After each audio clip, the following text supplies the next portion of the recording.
नमस्कार, मी मंजिरी निवास चौगले. संचार टाइम्स न्यूजमध्ये आपले स्वागत आहे.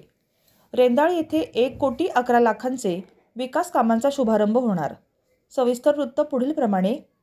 हातकणंगले तालुक्यातील रेंदाळ येथे खासदार धैर्यशील दादा माने यांच्या फंडातून 31 लाख व शिवसेनेचे माजी जिल्हाप्रमुख तथा गोकुळ दूध संघाचे संचालक मुरलीधर जाधव यांच्या विशेष पाठपुराव्यातून 80 लाखांचे विकास कामाचा शुक्रवार दिनांक 31 ऑक्टोबर रोजी सायंकाळी 4 वाजता शाहूनगर येथून शुभारंभ होणार आहे.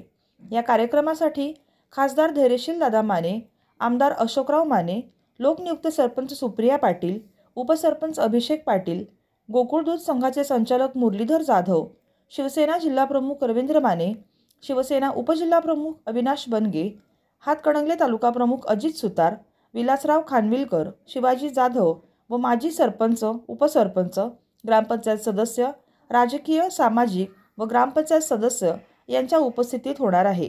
संचार टाइम्ससाठी प्रतिनिधी अल्लाउद्दीन मुल्ला.